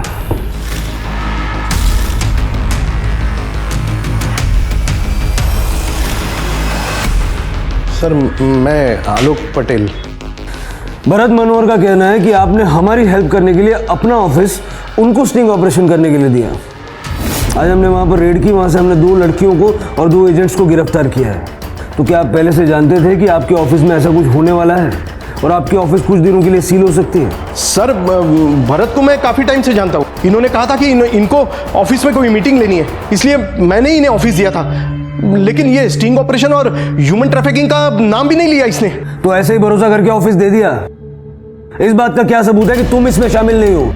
सर मैं ये लड़की वड़की का चक्कर। भरत, अरे क्या यार बेकार में मुझे फंसा रहा है तू? हाँ, एक तो भरोसा करके तुम्हें ऑफिस दिया, अब ये पुलिस वालों के सवालों का जवाब भी मैं दूं क्या? आलोक भाई शांत हो जाओ, कुछ नहीं होगा। अरे क्या शांत हो जाऊं? बैठे बिठाए तुमने मुसीबत खड़ी कर दी, मदद करने का यही इनाम दिया क्या तुमने मुझे? आप दोनों शांत हो जाइए। फिलहाल आप दोनों यहाँ से जा सकते हैं, लेकिन शहर से बाहर मत जाना। चलिए। इसने आलोक पटेल को भनक तक नहीं लगने दी उसके ऑफिस में वो क्या करने वाला था। मुझे लेकिन फिर भी उसका मोटिव क्या हो सकता है, क्योंकि उसने खुद हमें फोन किया था और वो अपने आप को जानबूझ के ऐसे मामले में तो फंसाएगा नहीं। फिर भी उस पर नजर रखो। रेनू के बयान ने इस पूरे केस को घुमाकर रख दिया था। हर कोई एक दूसरे पर आरोप लगा रहा था। भरत को समझने के लिए अब पुलिस ने उसकी पत्नी और उसके जानने वालों से उसके बारे में पूछताछ शुरू की। सर, आप क्यों मुझे इन्वेस्टिगेशन के नाम पर परेशान कर रहे हो? मैं आपको पहले ही बता चुकी हूँ कि मैं उस आदमी को छोड़ चुकी हूँ, जिसके लिए मैंने सब कुछ किया। उस आदमी ने एक प्रोस्टिट्यूट के लिए मुझे धोखा दिया। अरे बंद करो अपना ये समाज सेवा का ढोंग। ये समाज सेवा नहीं है, मेरा काम है और मेरे काम को गाली मत दो। अच्छा, तुम काम के नाम पर हमारे रिश्ते को गाली दे सकते हो, मैं तुम्हारे ढोंग को गाली नहीं दे सकती हूँ। अरे तुम्हारा असली रूप देख लिया है मैंने। बंद करो ये शरीफ होने का नाटक। मुझे शर्म आती है खुद पर कि मैंने तुम जैसे नीच आदमी के लिए अपनी फैमिली, अपना करियर सब कुछ छोड़ दिया, लेकिन तुमने एक प्रोस्टिट्यूट के लिए 1000 बार समझाया तुम्हें सरिता, मैंने 1000 बार कि हमारे बीच में कुछ नहीं है। एक औरत होने के बावजूद एक दूसरी औरत के लिए तुम्हारे प्रति बिल्कुल भी सहानुभूति नहीं है। मुझे उससे नहीं पर तुमसे उम्मीद थी। अरे क्या उम्मीद थी मुझसे? कि मैं एक रिपोर्टर होने के बावजूद उस दलदल में फंसी हुई लड़की की मदद ना करूं, उसे उस नरक से ना बचाऊं, क्योंकि जो तुम्हारे दिमाग में जो गंदगी बसी हुई है उसकी वजह से मैं उस लड़की को उस कीचड़ में मरने के लिए छोड़ दूं। बेशर्मी की भी हद होती है भरत। तुम अब भी खुद को डिफेंड कर रहे हो। समझने समझाने का वक्त चला गया। मुझे रहना ही नहीं है तुम्हारे साथ। मैं डिवोर्स फाइल कर रही हूं। प्रोस्टिट्यूट के लिए आपको धोखा दिया? मतलब? थी एक जिसे उसने रेड लाइट एरिया से अपने स्टिंग ऑपरेशन के थ्रू बचाया था। एक प्रोस्टिट्यूट को बचाया और आपको धोखा दिया, ये दोनों बातें एक दूसरे से बिल्कुल उल्टी है। उस लड़की का नंबर है आपके पास जिसे उसने बचाया था?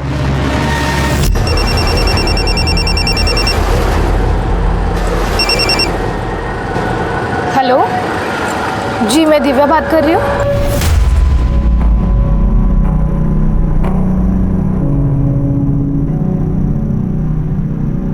साहब, मैं नासिक से हूँ। मेरे अंकल काम देने का झूठ बोलकर मुझे मुंबई लेके आए और यहाँ के लड़कियों के दलाल को मुझे बेच दिया।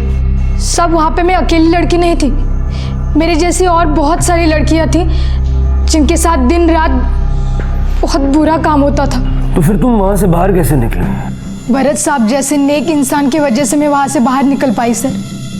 उन्होंने स्टिंग ऑपरेशन किया और पुलिस को बताया, जिसमें सब लोग पकड़े गए। जो लड़कियां जहाँ की थी उनको वहीं पे भेज दिया। साहब, मैं भी घर चली गई थी, लेकिन जब मेरे घर वालों को पता चला कि इतने दिन मैं कहाँ थी, क्या कर रही थी, तो उन्होंने मुझे घर में लेने से इनकार कर दिया। मैं सड़क पर आ गई थी साहब, तो मैंने भरत सर को बोला, वो मुझे एनजीओ में लेके गए।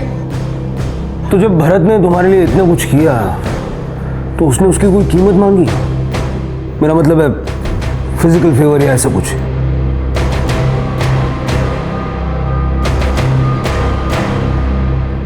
साहब, जब मुझे पता चला कि मेरी वजह से उनकी बीवी घर छोड़ के चली गई है, तो एक दिन मैं उनसे मिलने उनके घर गई थी।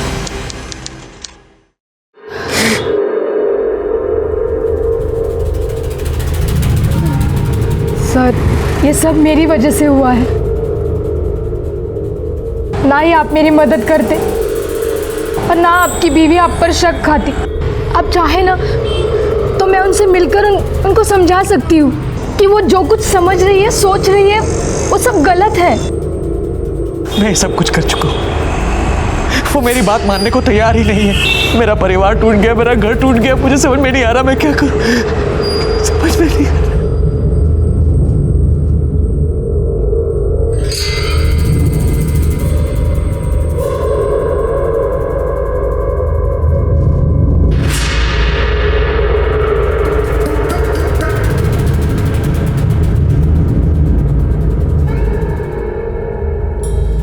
मैं आपकी बहुत इज्जत करती हूँ, पर मुझसे ये सब sorry. I am really sorry.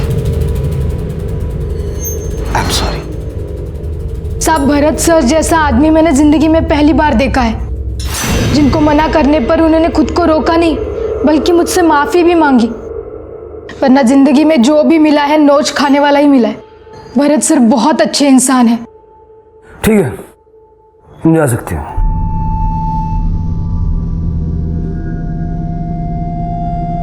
साहब, आपसे एक विनती है। मैं अब नौकरी कर रही हूँ, अच्छी जिंदगी जी रही हूँ, कुछ दिनों में शादी भी हो जाएगी। आप लोग प्लीज मुझे इन सब बातों में मत फंसाइए।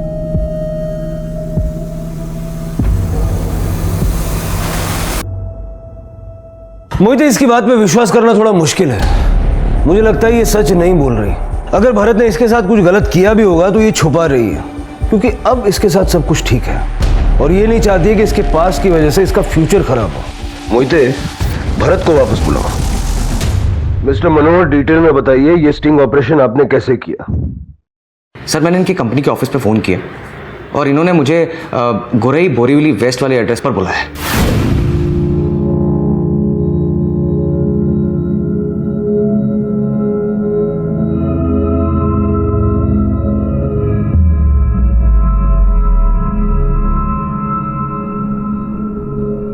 अच्छी है। इसका कितना देना पड़ेगा? 50।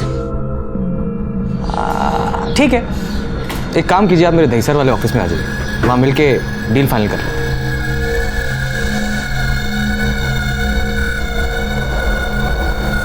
आपने छोटे लड़की के लिए बोला था, फिर भी मैं दोनों को ले आई हूँ।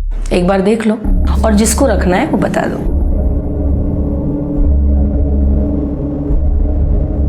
मुझे ये छोटी वाली चाहिए। तो इसके लिए आपको 50,000 देने पड़ेंगे और ये नहीं है, इसने कभी ये काम किया नहीं है, तो एक बार बात करके देख लो, बाद में तकलीफ नहीं होनी चाहिए। नहीं नहीं नहीं, कोई प्रॉब्लम नहीं होगी। और वैसे मुझे नए लोगों को ट्रेन करने में बहुत मजा आता है। जाओ सर के पास।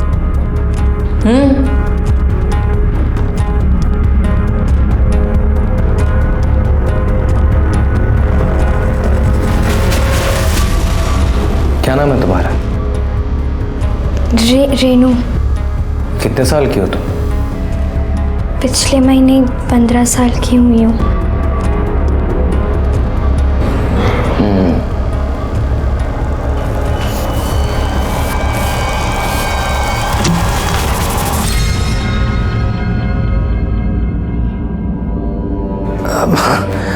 वो जो आपकी 50,000 रुपये की पेमेंट थी ना, वो अभी थोड़ी देर पहले ये क्लाइंट आया था, उसको कुछ पेमेंट करनी पड़ी।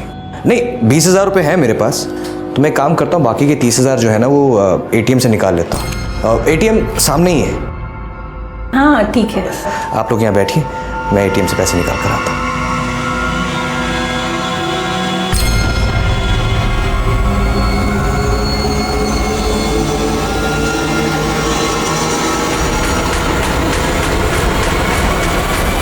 हेलो।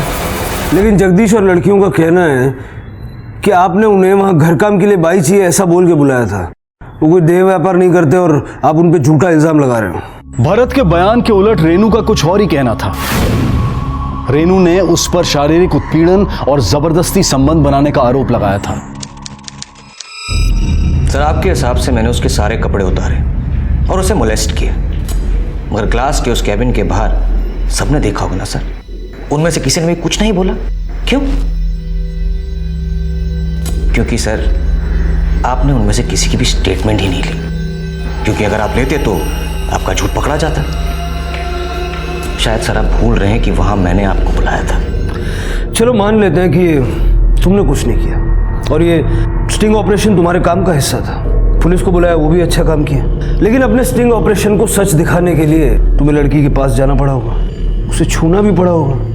समझते करना पड़ता है। हम भी जब अंडरकवर ऑपरेशन करते हैं तो ऑपरेशन को सक्सेसफुल बनाने के लिए कभी कभी छोटी मोटी गलत चीजें करनी पड़ती हैं। सर जो हुआ नहीं हुआ वो तो कोर्ट में साबित हो जाएगा सर। वैसे भी इतनी क्या जल्दी है? लेकिन चाल बहुत अच्छी चली सर आपने, बहुत अच्छी। मगर मैं फंसा नहीं, क्योंकि मैंने कुछ गलत किया ही नहीं सर। मैं जानता हूं सर, अपने डिपार्टमेंट के एक पुलिस ऑफिसर का बदला लेने के लिए आप ये केस मुझ पे डाल रहे हैं। ठीक है सर, आप अपने डिपार्टमेंट के प्रति अपनी वफादारी दिखाइए और मैं अपने काम के प्रति। बाकी जो होगा वो देखा जाएगा सर। भरत, तुम्हारी याददाश्त कमजोर है।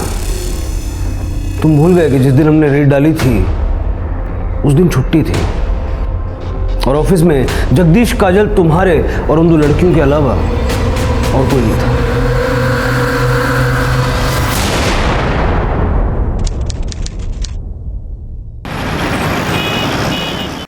सर, रेणु और सीमा, इन दोनों की मेडिकल रिपोर्ट आ गई है। सर, रिपोर्ट के मुताबिक रेणु तो आज तक किसी भी सेक्सुअल एक्टिविटीज में इन्वॉल्व नहीं है। हाँ, लेकिन बावजूद सीमा का पति 6 महीने पहले उसे छोड़कर चला गया, सीमा आज भी सेक्सुअल एक्टिव है। कई बार उसके साथ शारीरिक संबंध हुए हैं। मतलब सीमा का कहीं अफेयर है या फिर उसने हमसे झूठ बोला? मोहिते, मुझे लगता है कि सीमा इस दलदल में फंस गई है और रेणु शायद इसमें गिरने से बच गई। सीमा को पूछताछ के लिए वापस बुलाओ। सीमा, ये तुम्हारी मेडिकल रिपोर्ट है। इसके मुताबिक तुम लगातार शारीरिक संबंध बनाती आई हो, जबकि तुमने बताया कि 6 महीने पहले तुम्हारा पति तुम्हें छोड़ के चला गया। क्या आप भी यही कहोगे कि तुम इसमें इन्वॉल्व नहीं हो? देखो, तुम्हारे एक झूठ से काजल और जगदीश बच जाएंगे और तुम्हारे जैसी न जाने कितने लड़कियों की जिंदगियां बर्बाद कर देंगे।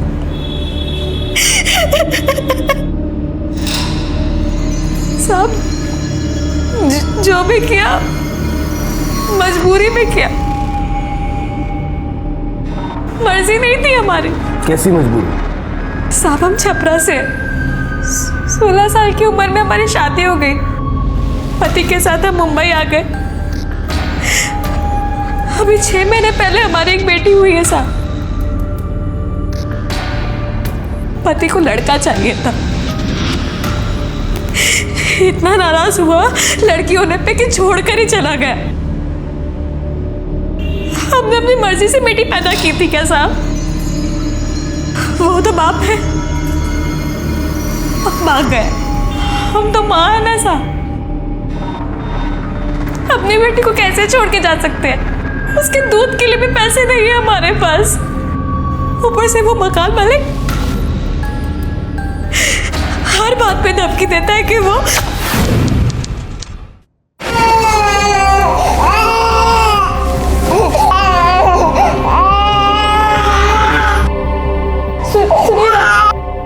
थोड़ा पैसे दे दीजिए ना, अभी बेटी भूखी है। किस बात के पैसे? ये जो था ना, ये भरपाई थी। पिछले 2 महीने को भाड़ा नहीं दिया ना उसकी, अभी ये महीने का बाकी है। आता हूँ अगले हफ्ते वसूली करने।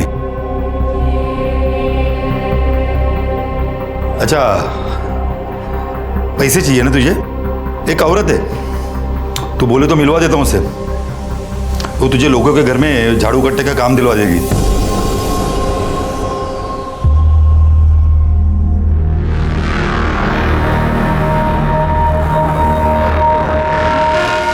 झाड़ू पोछा करके कितना कमा लेगी? महीना भर खुद को घिसेगी ना तो भी ज्यादा से ज्यादा 1000-1200, उसके ऊपर नहीं। और जो मैं कह रही हूँ वो करेगी तो 1 घंटे का 1000 मिलेगा। देख, तू जवान है, दिखने में भी ठीक ठाक है, शायद 1000 से ज्यादा भी मिल जाए।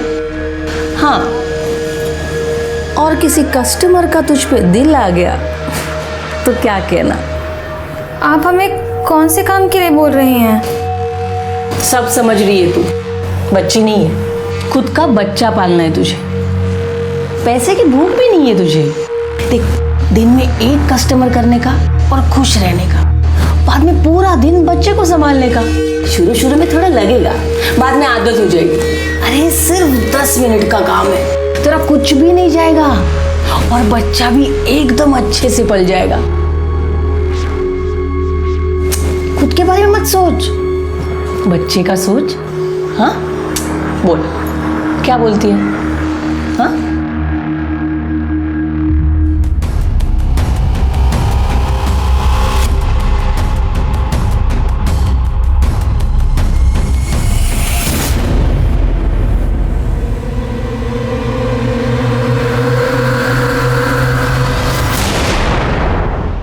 भरत मनोहर भी वहां आया था, वही आदमी जिसने तुम सबको पकड़वाया। हाँ साहब। मोहिते, ये फोटो ठीक तरह से देखो, क्या ये वही आदमी है? हाँ साहब, ये वही आदमी है। वैसे भरत जी, हमारा रेफरेंस किसने दिया? वो एक पार्टी में एक आदमी मिला था, उससे। अच्छा। और वैसे भी नंबर कहाँ से मिला, कैसे मिला, उससे क्या फर्क पड़ता है? वो तो है। आप तो एक सर्विस प्रोवाइड करते हैं ना जी, और मैं आपको पैसे दूंगा, बात खत्म। पर आपका एडवांस देना पड़ेगा। हाँ बिल्कुल। ये 1000 रुपये चलेंगे? वो क्या है कि मेरे पास अभी कैश नहीं है। ठीक है, कोई बात नहीं। काजल, उसे लेके आना।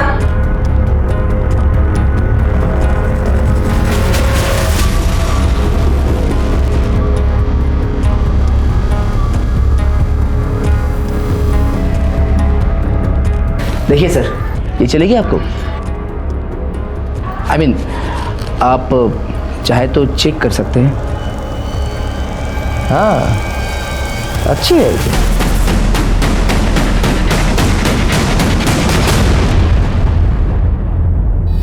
इसने हमारी मर्जी के बिना हमारे साथ जबरदस्ती की और पूरे पैसे भी नहीं दिए साहब।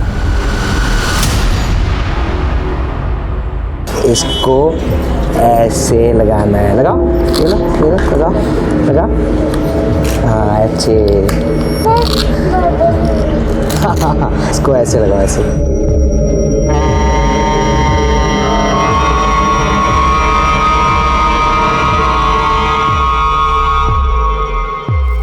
सरिता, क्यों ना हम अपना पास भुला दें, अपनी जिंदगी को एक नई तरह से शुरू करें। अरे अपने लिए नहीं, कम से कम हमारी बच्ची के लिए।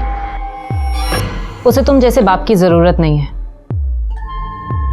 और ये बात मैं कभी नहीं भूल सकती कि एक प्रोस्टिट्यूट के लिए तुमने मुझे धोखा दिया था। सरिता, मेरा उससे कोई संबंध नहीं था, मैं तो उसकी सिर्फ मदद कर रहा था। मिस्टर भरत मनोहर, अभी आपको कई जगह पर सफाई देनी है, हम आपको लेने आए। चलिए हमारे साथ। मतलब ये कि सीमा ने बयान दिया है कि आपने उसके ऊपर बलात्कार किया है।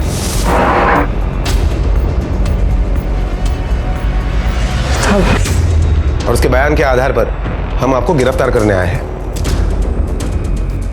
देखिए, आप बच्चे को लेकर बाहर निकल जाइए। उसके सामने इनको अरेस्ट करना अच्छी बात नहीं होगी।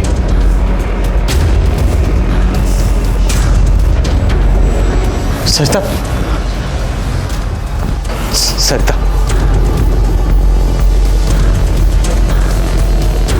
चलिए। तो ऐसे आपके डिपार्टमेंट ने मुझसे बदला लेने का फैसला किया है, हाँ? मुझे फंसाया गया है। अब तो आप ये भी कहेंगे ना कि ये जो मेरे खिलाफ चार्जेस हैं ये नॉन बेरेबल है, यही कहेंगे ना आप, है ना? बहुत जानकारी रखते हैं आप। बाकी की जानकारी पुलिस स्टेशन में आकर देना। सवाल यह था कि सीमा द्वारा भरत पर लगाए गए आरोप कितने वाजिब थे। क्या वाकई में भरत ने सीमा के साथ जबरदस्ती संबंध बनाए थे? क्या अपने आप को एक जिम्मेदार पत्रकार दिखाने वाला व्यक्ति वाकई में बलात्कारी था? क्योंकि उसका कहना था कि यह पुलिस की उसके खिलाफ एक साजिश है। सीमा के बयान के अनुसार वो गरीबी से तंग आकर देह व्यापार कर रही थी, और उसी के कहने के मुताबिक जो हमारे बीच में डील हुई थी वो पूरी नहीं हुई क्योंकि मैंने उसे पैसे नहीं दी।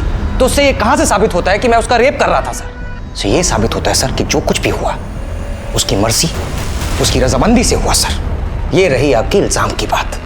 और सर दूसरी बात, मैं ये प्रूव कर सकता हूँ कि हमारे बीच में कुछ नहीं हुआ। तो तुम ना ही कभी जगदीश के घर गए, ना ही तुमने सीमा को कभी देखा? सर मैं जगदीश के घर गया था, मगर वो हमारे स्टिंग ऑपरेशन का एक हिस्सा था सर। मैं वहां सोने नहीं गया था सर। मैंने कुछ नहीं किया सर, मैंने कुछ नहीं किया। तुम्हारे खिलाफ हमारे पास सबूत भी है और शिकायत भी, और कौन निर्दोष है कौन मुजरिम ये कोर्ट तय करेगा। फिलहाल हम तुम्हें कस्टडी में ले रहे हैं।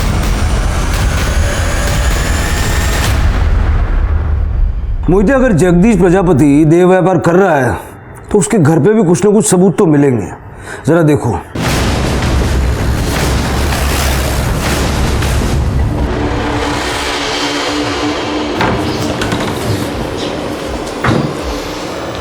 पूरे घर की तलाशी लो। Okay sir.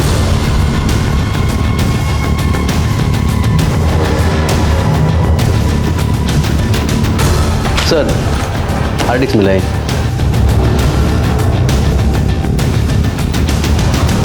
ऊपर जाके देखो।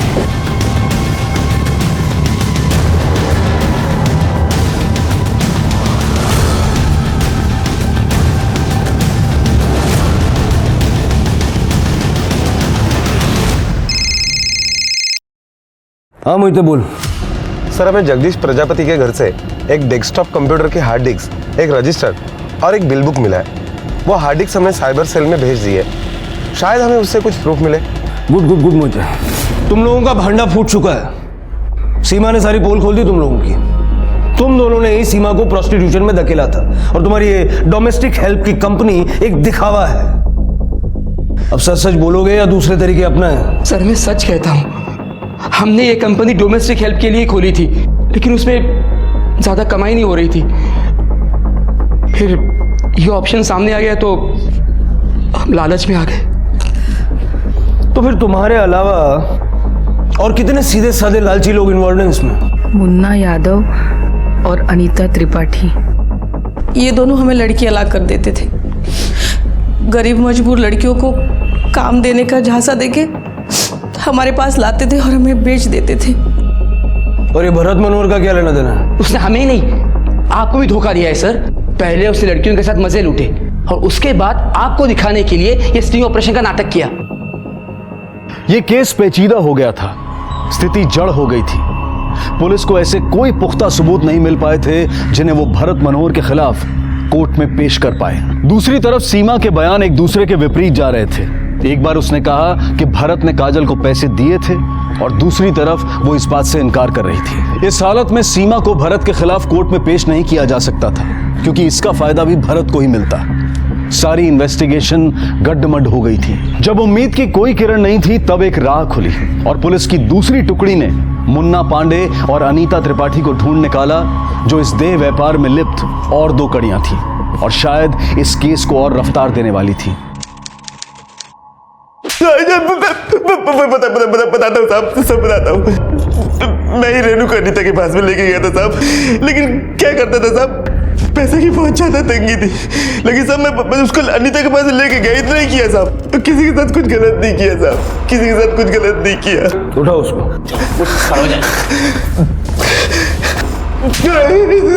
15 साल की एक बच्ची को बेच दिया और अभी सोच रहे कि कुछ गलत नहीं किया। मोहिते, इसको इतना तोड़ो, इसकी समझ में आना चाहिए क्या सही है और क्या गलत। हाँ बेटा।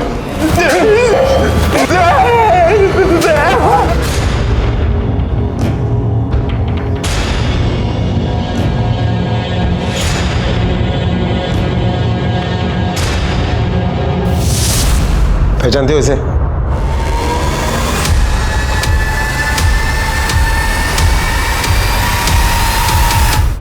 यही था वो, यही है वो। क्यों किया ऐसा?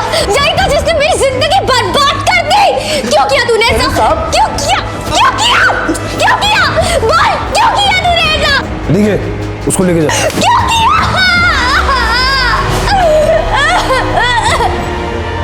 भरत का क्राइम साबित करने के लिए कोई पुख्ता सबूत नहीं थे और ऊपर से इस मामले में स्टिंग ऑपरेशन के जरिए उसने ही पुलिस को फ्रेश ट्रेड में इन्वॉल्व लोगों को पकड़ने में मदद भी की थी। इस केस में कई सवाल उठ रहे थे जिनके जवाब पुलिस इन्वेस्टिगेशन में कहीं सामने नहीं आए थे और सीमा और रेनू के स्टेटमेंट्स में काफी कॉन्ट्रडिक्शंस थे। इन सभी तथ्यों को मद्देनजर रखते हुए अदालत ने भरत मनोहर को बाइज्जत बरी कर दिया।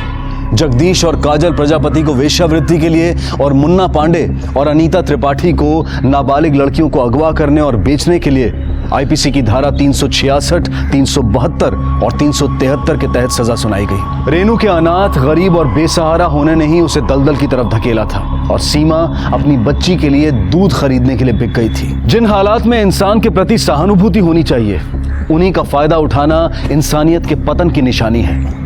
एक की मजबूरी दूसरे का अवसर बन जाती है, लेकिन अपने आप को अवसरवादी होने से बचाना इंसान का खुद का धर्म है। इसी विचार के साथ अब मैं अनूप सोनी आपसे विदा लेता हूं। फिर मुलाकात होगी अगले एपिसोड में एक और चौंका देने वाले केस के साथ। तब तक अपना और अपने परिवार का ख्याल रखें और देखते रहें क्राइम पेट्रोल डायल 100। सबक एक को सीख हम सबको। जय हिंद। इस तरह के और भी एपिसोड देखने के लिए हमारे चैनल को सब्सक्राइब करें और बेल आइकन दबाना ना भूलें।